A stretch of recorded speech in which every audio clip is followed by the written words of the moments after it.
All right, let's bring in Gazdic this morning. If you were watching on YouTube today, please subscribe to the channel. Gaz, how you doing, buddy? Good, boys. How you guys doing? Good, man. I had no idea you were slapping the bass at the age of 15, 16. You were listening to the Reed Wilkins show the other day, hey? I was. Yeah, man. I was in a band in high school. We were called the Garage Show.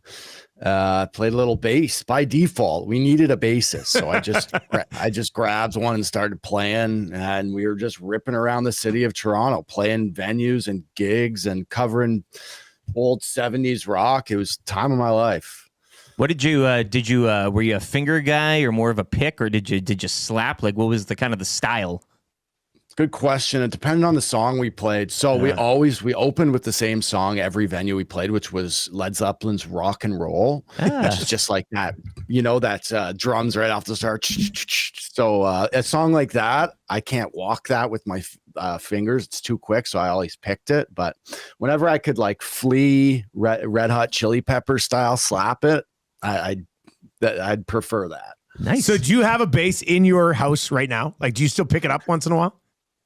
Yeah, I do. It's an American Fender. It's the Seafoam Green is the actual style, like the actual color. Okay. I was obsessed with Blink-182 when I was younger. Yeah, they were great, man. I love them too. Bassist. Yeah, he always had one of those. I still have it. It's downstairs in the basement. I have like a whole band setup. I got drum kit, keyboards, guitars, mics, PA system. It's unreal. It's like my favorite thing to do in the summer is to like have a couple people over and just jam. So if you didn't become a hockey player professionally, do you think you would have tried to become, like, would you have continued on with this? Would you have taken the band to the next level, I guess is what I'm wondering. Yeah, I like to say I wouldn't have tried. I'd be a rock star right now. Be playing gigs, traveling the world, slapping the bass. Well, we're happy that you're here with us. Sorry about it. Yeah. No, it's all good. It's all you're good. Still young, funny, man. You should just find a new band. You're still young. Just do it. You know, I've thought about that too, just joining like a cover band here in Toronto. You just like walk into some random venue on like a Tuesday night and I'm just playing bass for like a Beatles cover band or something. Do what you love, man. I think that would be great. Hey, it's going to be like in Good Will Hunting when he leaves to go see about a girl. When you text me the one morning, it's like, sorry, man, I was up late last night with my band and I can't make the hit tomorrow. I'll be like, good for you, Luke. Yeah. Good for you. What we're talking about, it probably puts it in his mind. Yeah, you know I think it's a good idea. Now. All right, Luke Gazdic is with us on the show this morning, brought to you by Pro-Am Sports. Luke, lots of buzz here over the last 24 hours. First, we had the ranting and stuff last week after Andy Strickland's report. Crazy. But lots of buzz about Brandon Saad right now after his contract is going to be mutually terminated with the Blues. What do you? I mean, he's got connections to Bowman. Everybody in Edmonton sort of just seems that this is just going to happen. What do you think about it? Connections here in Toronto. It's all everyone's talking about Toronto too, because he played for Chief in St. Louis. Oh, he did. You're right. Very recently. So the whole Toronto crowd's trying to get that narrative going here too. Listen, he's a good veteran, has a great body of work over his career. I will say he's got 7 goals on the year. They're in the span of 3 games. He had a hat trick. What was 3 weeks ago now? Yeah. He has 2 2-goal games. So you're looking at 40 games with nothing on the sheet. I watched a lot of hockey, was watching him earlier in the year. He's not the same player that he used to be. You just never know though, when a guy has a new lease on life, motivated player, if it's for the right price, that's what it doesn't sound like it's going to be like cheap. It sounds like he's got something in the works somewhere, because you don't axe that contract or terminate that contract without your agent having something in place here. So I would assume he's got a couple suitors on the table. I always thought Edmonton was going to be one too, the Bowman connection. I wouldn't be surprised if this happens, but I mean, he was a couple shy of 30 last year. I didn't see that same player earlier this year. He just did not have the same jump, spark, energy, whatever you want to say. But man, you put a motivated player in with a contender. I'm never against bringing veterans in for the right price, though. Let's see. Just following up on the Saad thing, that's what we said. We're like, you know what? He's a veteran. He's won a couple of cups. He's probably just going to be a 4th liner here to start. But with a team that's playing so well, and they're bringing in Klingberg as well, and we're going to see how that works when he eventually plays. How careful do you have to be to not just take assets because they're free, Like, how careful do you have to be with the lineup that you've already built and not messing with it at all?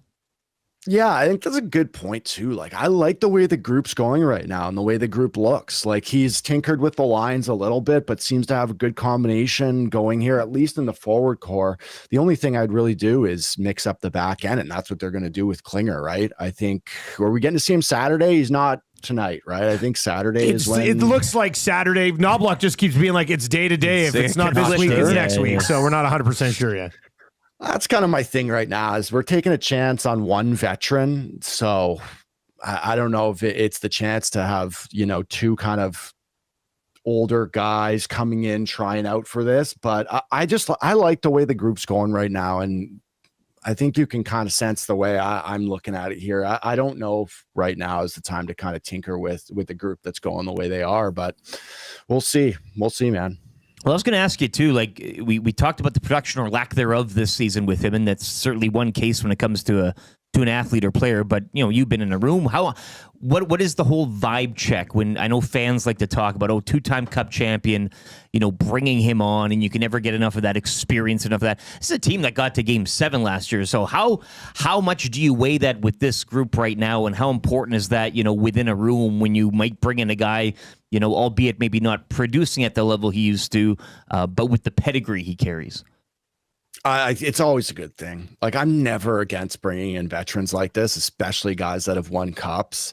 I don't know a ton about the guy, but everything I've heard has been good. There's not too many bad eggs in hockey, right? I think there's the occasional guys and you're wondering why they don't work out after a certain amount of time, but that's not this one. And I just think adding someone like that in an already experienced, rather veteran, older locker room, man, I'm going to sell myself on it now. Let's bring them on. Just get them in there. Let's go.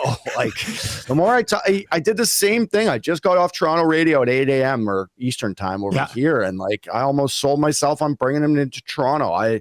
You guys know me. I'm a big fan of veteran players that have won before. I don't think it's ever a negative in your locker room, and it can certainly help if he's got some left in the tank. I think you made an interesting point, because when we were discussing this in our 6 o'clock hour today, I did say, if he were to come in on a league minimum and you still have cap flexibility, I understand that. But if it does get in where somebody else is willing to give him like $2.5 million or $3 million or something, well, yeah, then I don't think the others should spend that much. That's on him, the right? thing is, I think he has something on the table that's it would make sense. You made a great point. Offer. Like, why are you just going to agree to give up the $6 million if you don't know that you got something coming down, right? Like 100%. And as we look at this forward roster, like, where does he slot in?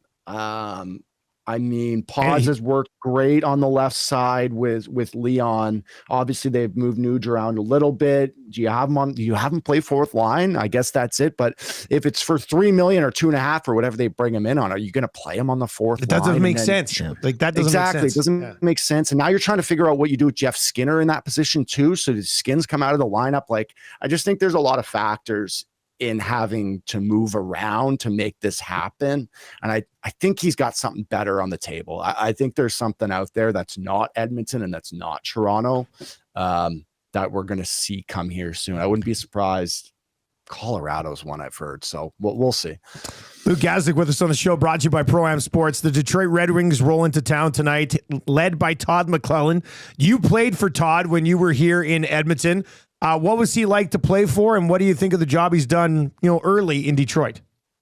So I will say I only played for him for 1 year. I know the guys in Edmonton passed me, played a couple more after that, but I'll tell you what, he was tough to play for. He's hard on you in a good way. I think he wants things done in a certain way. And I can only imagine, like, I saw him yelling at those Wings guys early in his tenure, right? When he was there, he stopped practice. Like, we had that happen a couple times early. He certainly, like, to a T, likes things done right. Man, yeah, he was hard on me. I'm not going to lie. I was an in and out of the lineup kind of guy. He's harder on their depth just because he expects a lot out of your depth. He doesn't like mistakes from the bottom of your lineup. He wants to roll four, but he has to trust them all. And I think in our position, we didn't have the greatest roster at that time. Who would you have been playing with? Like, who were you with then? Yeah, That's a great question. Definitely Anton Lander a bit, Mark Arcobello a bit. Eero Pakarainen. I think you would have been right. Yeah, he was. Whenever we were on the fourth, it was me and Eero with whoever in the middle. Klopakovsky, Boy Gordon. We were just the ultimate turnstile of a fourth line. I only played like 30 something games that year. Yeah. It was a tough one for me. He demands a lot. I think he's going to be good for that group in Detroit. They're certainly getting a lot at the top of their roster, but man, he's tough on you. I can say that. Well, it'll be interesting to see what happens tonight as he returns here to Edmonton. Gaz, as always, man, we appreciate catching up. We'll let you get back to slapping the bass this morning, all right? Thanks, boys. You guys rock. Talk soon. There you go. That's Luke Gazdic. He's the best. Find him, Rising Star with Sportsnet, and we love having him here.